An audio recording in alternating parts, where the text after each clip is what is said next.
বিসমিল্লাহ মানে আল্লাহর নামে আমার জীবন, এটাই ইনসানিয়াত বিপ্লবের মূল কথা। আমি বস্তুবাদী নই। বস্তুবাদী হলে আল্লাহর নামে আর জীবন হয় না, আল্লাহর নাম থেকে বিচ্ছিন্ন হয়। আর আল্লাহর নামে জীবন, বিসমিল্লাহ মানে এই শুধু খাওয়া দাওয়া না।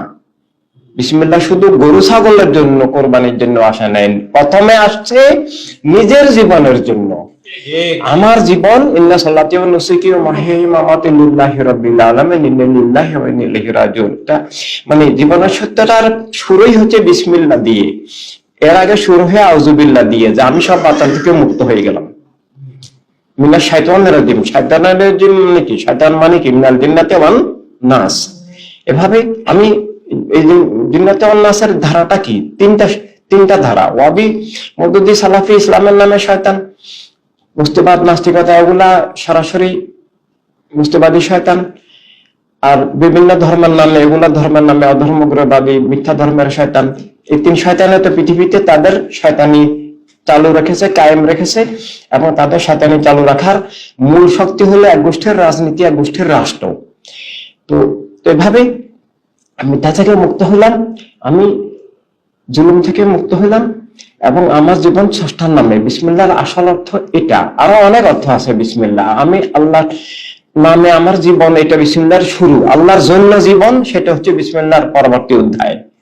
আল্লাহর নামে জীবন, আল্লাহর জন্য জীবন, দুইটা একটা প্রাথমিক স্তর। আল্লাহর জন্য, জন্য মানে সত্য মানবতার জন্য হলে, আল্লাহর বান্দাদেরকে উদ্ধারের জন্য হলে, মানুষকে আল্লাহর শয়তানের বান্দা হইতে না দিয়ে শয়তানের বান্দা হওয়া থেকে মুক্ত করে, মিথ্যার বান্দা থেকে, বস্তুর বান্দা থেকে মুক্ত করে আল্লাহর বান্দা বানানো, এটাই আল্লাহর জন্য জীবনের রূপরেখা। সেটাকে প্রেমিকা অবলম্বন করে কিভাবে হইতে হয় সেটার একটা সিস্টেম, রূপরেখা, পদ্ধতি আছে। সেটা আমাদেরকে জানতে হবে, বুঝতে হবে। তাই আমার সুন্নি আন্দোলন ইনসানিয়াত যারা আসবেন, তারা সব বাতিল তো নিজে চিনে বুঝে সংগ্রামী হয়ে সব বাতিল অন্যদেরকে চিনাতে হবে। বাতিল হারকা বস্তুবাদ, দিনে বাতালা, মুলুকিয়ত, এই চারটা বাতালেই তো আছে, এবং তাদের দালালরা আছে। তো এগুলো মানুষকে ব্যাখ্যা করে বুঝাইতে হবে। যেগুলোতে থাকলে ইমানদার বা মুসলিম দাবি করা যাবে না। শানের সালাতের আকীদা বুঝাইতে হবে।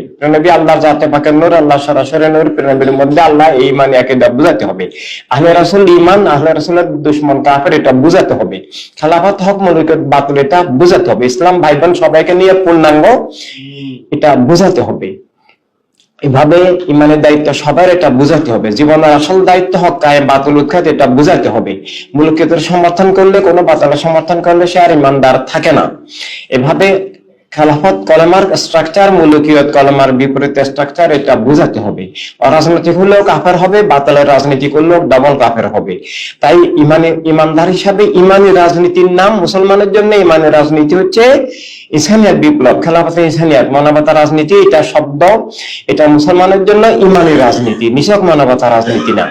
আর অন্য মানুষের জন্য জীবনের রাজনীতি, জীবনের সত্যভিত্তিক রাজনীতি, জীবনের অধিকার স্বাধীনতা রাজনীতি, সব মানুষকে মানুষ বানানো, মানবতা রাষ্ট্র, মানবতার দুনিয়া প্রতিষ্ঠার রাজনীতি।